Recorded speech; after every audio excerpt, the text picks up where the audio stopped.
Na verdade, está sendo um grande negócio para os americanos e poucas nações usaram melhor a ajuda militar americana do que a Ucrânia. Esse é o Visão Libertária, sua fonte de informações descentralizadas e distribuídas. A lista de assistência de segurança americana à Ucrânia desde o início da invasão brutal e não provocada da Rússia é muito grande. São 22 bilhões de dólares em ajuda militar dos Estados Unidos até aqui. Com promessas futuras, esse total deve chegar por hora em 35 bilhões de dólares. Mas essa conta ainda não foi fechada. Com o parlamento agora dominado pelos republicanos, algumas vozes se levantam criticando um gasto tão grande. Afinal, vale a pena para os americanos gastar tanto dinheiro assim nessa guerra? O governo Biden tem direito de tirar dinheiro da educação, saúde e outras políticas públicas para ajudar um país tão distante? São questionamentos justos, mas a resposta a essa pergunta é, sem dúvida alguma, sim. Esse valor está sendo o melhor investimento possível para os Estados Unidos em questão militar em muitos anos. Embora o valor seja mesmo significativo, representa apenas uma pequena fração dos gastos militares americanos e está sendo capaz de desarmar completamente a Rússia, uma das principais forças militares do mundo que preocupavam os americanos. A ajuda à Ucrânia, de fato, destruiu as forças armadas russas, expondo-as como sendo pouco mais do que um tigre de papel, ou melhor, no caso, um urso de papel. Imagine quanto investimento os americanos precisariam nos anos futuros para se assegurar contra ofensivas russas em outros países que agora podem ser destinados a outros fins. Economizaram um bom dinheiro no final. Mais que isso, a Rússia tinha uma das principais indústrias de produção de equipamento militar, que concorria diretamente com a indústria bélica americana. Tipicamente oferecia opções mais em conta, mas que eram vistos por muitos países do terceiro mundo como coisas tão boas quanto as armas americanas. A enorme discrepância da força dos HIMARS contra os sistemas equivalentes russos, a facilidade com que a Ucrânia afundou Moskva e destruiu os tanques russos e diversas outras derrotas vergonhosas nessa guerra mostrou a verdade. O equipamento militar russo é mais barato porque é muito, muito pior que o ocidental. Diversas encomendas de armas russas já foram canceladas por países como a Índia e o Egito, e a Rússia vai ter muita dificuldade de reerguer sua indústria bélica a partir daqui. A indústria bélica militar americana e do Ocidente, de forma geral, agradece. Mais uma vez, retorno de um investimento que se pagará por muitos e muitos anos. Ao final, os 22 bilhões de dólares foram muito bem gastos. Se os Estados Unidos tivessem retido o apoio e apenas deixado a Rússia dominar a Ucrânia, eles próprios acabariam gastando muito mais para evitar que a Rússia tomasse o resto da Europa. A OTAN inclui compromissos de proteção.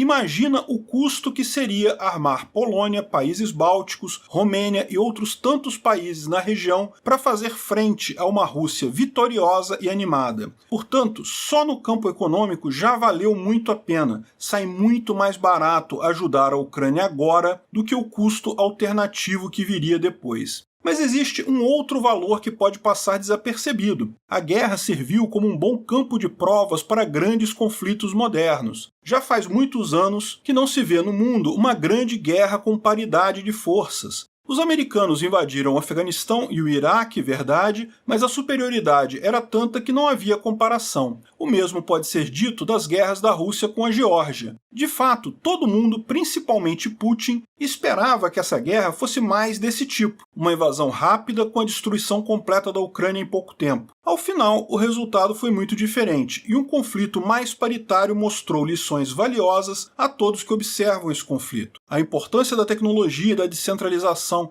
A Ucrânia mostrou a importância de várias armas, como os mísseis antitanque Javelin, drones de diversos tipos, como os Bayraktar, tanto drones militares, mas também drones comerciais, baratinhos, que são ótimos para ajustar artilharia e para fazer monitoramento. Mais que isso, houve a oportunidade de testar muitas armas americanas que foram desenvolvidas ao longo dos anos, na época da Guerra Fria, exatamente com o objetivo de conter as armas russas, mas que acabaram nunca sendo usadas porque a Guerra Fria nunca se tornou uma guerra real. Mas o mais impressionante é que a cifra de 22 bilhões de dólares é enganosa. O equipamento enviado para a guerra é tipicamente equipamento de segunda linha. Muito disso iria direto para o ferro velho em alguns anos de qualquer forma. Impressionante como esse equipamento de segunda linha dos Estados Unidos foi usado com tanta eficiência na Ucrânia. Vamos ver a lista do que foi doado até aqui para a gente ter uma ideia? As primeiras doações foram tanques da própria União Soviética que os americanos possuíam para testes e estudos. 45 tanques T-72B e 20 helicópteros Mi-17. Não apenas os Estados Unidos, como vários países vizinhos da Ucrânia ficaram felizes em se livrar desses equipamentos que eram essencialmente de ferro velho. A manutenção absurdamente cara e a dificuldade cada vez maior de conseguir peças de reposição, bem como a adoção do padrão OTAN pela maioria dos países do antigo Pacto de Varsóvia, garantia que esses ferro velhos não durariam mais uma década de qualquer forma. E para a Ucrânia eram o ideal, pois os seus soldados já sabiam operar o equipamento, portanto podiam ser usados diretamente na guerra, muito rapidamente. O item seguinte foram cerca de 200 APC M113, blindados de transporte de infantaria sobre esteiras. Esses blindados são usados para transporte de pessoal na guerra, possuem alguma blindagem, alguma capacidade de fogo, mas estão longe de ser um tanque. Geralmente são usados apenas na retaguarda ou como uma segunda linha em uma operação de ataque. Embora sejam muito úteis, os Estados Unidos já deixaram de produzir esses veículos desde a década de 1990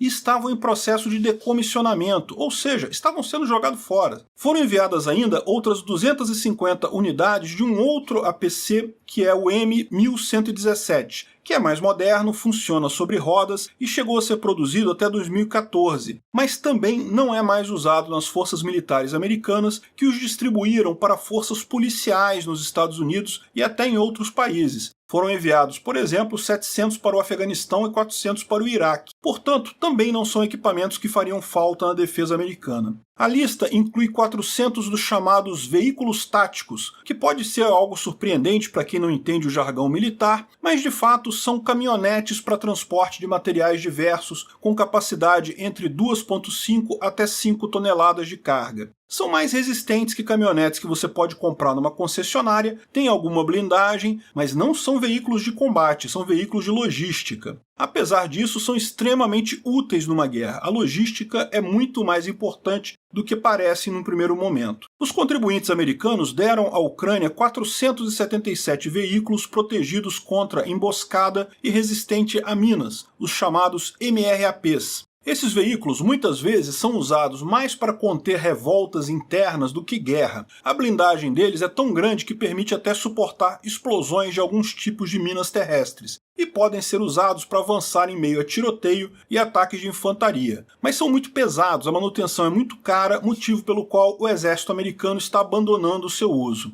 A América também forneceu cerca de 1.200 veículos de rodas multifuncionais de alta mobilidade, mais conhecidos como Humvees. São veículos rápidos com alguma blindagem para determinadas operações militares que requerem velocidade. Os americanos usaram muitos Humvees, inclusive na Guerra do Golfo, mas eles estão sendo substituídos por versões mais modernas, então estão entregando para a Ucrânia os antigos. Um ponto curioso refere-se aos obuseiros M777. Antes dessa guerra, havia a impressão entre os americanos que tais armas eram pouco produtivas e não teriam tanta utilidade assim. Essa impressão derivava do uso recente nas guerras do Iraque e do Afeganistão. Por exemplo, o Corpo de Fuzileiros Navais americano estava propondo diminuir o número de baterias de M777 de 21 para 5. Por isso, enviar esses obuseiros para a Ucrânia parecia ideal. Porém, o excelente uso que foi feito dessas peças de artilharia na Ucrânia, os excelentes resultados obtidos pelos ucranianos, fizeram muitos mudar de ideia sobre diminuir o tamanho e diminuir o seu uso. Esse tipo de lição é muito mais valioso que os obuseiros em si.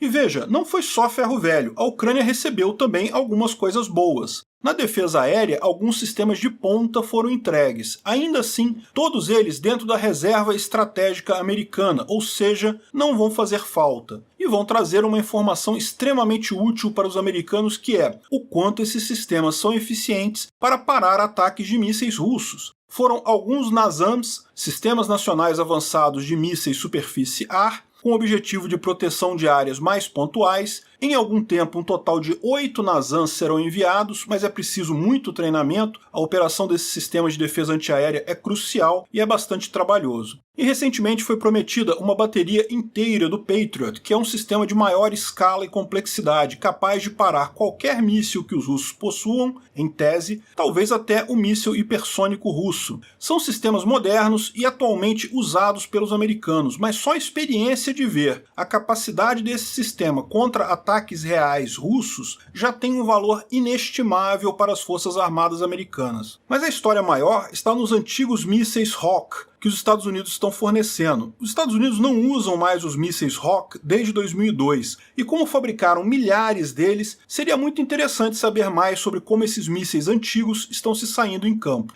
Na categoria de coisas boas, nada é mais significativo que o HIMARS, o lançador de foguetes de alta mobilidade, o M147 HIMARS, e seu primo mais parrudo, o M270 MLRS, tem feito uma diferença enorme nessa guerra devido à extrema precisão e capacidade de ataque dos foguetes GMLRS M31, com uma carga explosiva de 90 kg, e o M30, com 182 mil esferas de submunição de tungstênio, que guiadas por GPS conseguem atingir alvos com uma precisão de poucos metros. E como o sistema pode ser rapidamente recarregado e reposicionado, isso o torna quase imune a contra-ataque de artilharia. Os russos sonham em atingir um HIMARS até este momento. Outros equipamentos modernos acabam sendo menos visíveis. Os Estados Unidos deram muita ênfase ao comando moderno e assistência de controle, veículos de posto de comando, incluindo mais de 80 radares diferentes de vários tipos, equipamentos de interferência eletrônica, sistemas de comunicação tática, terminais SATCOM e equipamentos de vigilância ajudaram a Ucrânia a preencher várias lacunas críticas na sua capacidade. E, no entanto, embora essas ferramentas táticas sejam de alta demanda, em muitos casos consideradas equipamentos relativamente modernos, os Estados Unidos têm muitas delas para oferecer. Alguns equipamentos de alta tecnologia, relativamente experimentais, também foram para a Ucrânia. Os Estados Unidos forneceram 700 drones kamikaze Switchblade e 1.800 sistemas aéreos não tripulados Phoenix Ghost, navios de defesa costeira não tripulados e outras bugigangas interessantes na zona de guerra. Esses novos experimentos de alta tecnologia custam dinheiro, mas para os Estados Unidos entender como essas plataformas funcionam na prática em um campo de batalhas moderno é inestimável. A taxa de uso de sistemas antitanques e antiaéreos defensivos relativamente modernos e outros pequenos sistemas antiaéreos, 1.600 mísseis antiaéreos Stinger, 8.500 mísseis antiblindados Javelin, 46.000 outros sistemas antiblindados, bem como 1.500 mísseis antitanques STOL, 1.300 lançadores de granadas, provavelmente ultrapassaram até a capacidade dos Estados Unidos de produzir munição. Mas, novamente, essa generosidade custou apenas uma pequena redução nos suprimentos da América. Ao longo dos anos, a América produziu dezenas de milhares de Stingers e quase 50.000 Javelins. Recentemente, os americanos se comprometeram a mandar ainda 50 M2 Bradley, um veículo de infantaria blindado relativamente moderno, porém, novamente moderno para os padrões ucranianos, justamente porque esses blindados já estão sendo retirados de serviço nos Estados Unidos em função de equipamentos mais modernos. Ainda assim, a capacidade ótica desses veículos blindados, com uma visão noturna de longa distância alinhada a potentes armas antitanques, pode ter um efeito devastador sobre a frota de blindados russos. Outra preocupação é o consumo de projéteis de artilharia moderno pela Ucrânia, mas essa revelação vale novamente uma quantia enorme para os militares dos Estados Unidos. Durante anos, apenas uma pequena equipe solitária de logística e outros especialistas em defesa se preocupou com o hábito americano de subfinanciar a produção de munições e manutenção de armas. Toda guerra parece seguir uma trajetória similar. Em tempos de paz, todo mundo acha que tem munição suficiente, só para ver que precisa fabricar muito mais disso quando começa a guerra. Essa guerra serviu de alerta. O exército americano está normalmente mais interessado em financiar novas armas brilhantes do que em renovar a suja, complicada e perigosa base industrial dedicada à fabricação de munições. Descobrir que os críticos estavam certos e identificar esse déficit de fabricação como uma grande restrição permite aos Estados Unidos fazer algo a respeito agora, quando a segurança nacional dos Estados Unidos não está diretamente ameaçada no campo de batalha. Embora, no total, a quantidade de financiamento militar enviado à Ucrânia pareça grande, de fato é composto em sua maioria por equipamento que já seria descartado de qualquer forma, e, de forma alguma, fazia falta aos americanos. E com esse envio, acaba por gerar um valor inestimável aos americanos em conhecimento e depreciação do material russo, e mais do que isso, em paz para todo o mundo no final das contas. Obrigado por sua audiência. Esse artigo foi sugerido e escrito por Sagat Boydiev, revisado e narrado por Peter Turguniev. Se você gostou desse vídeo, clique no ícone de curtir abaixo e compartilhe o vídeo em sua rede social. Se você deseja ser notificado de outros vídeos, clique em se inscrever e depois no ícone de campainha. Até a próxima!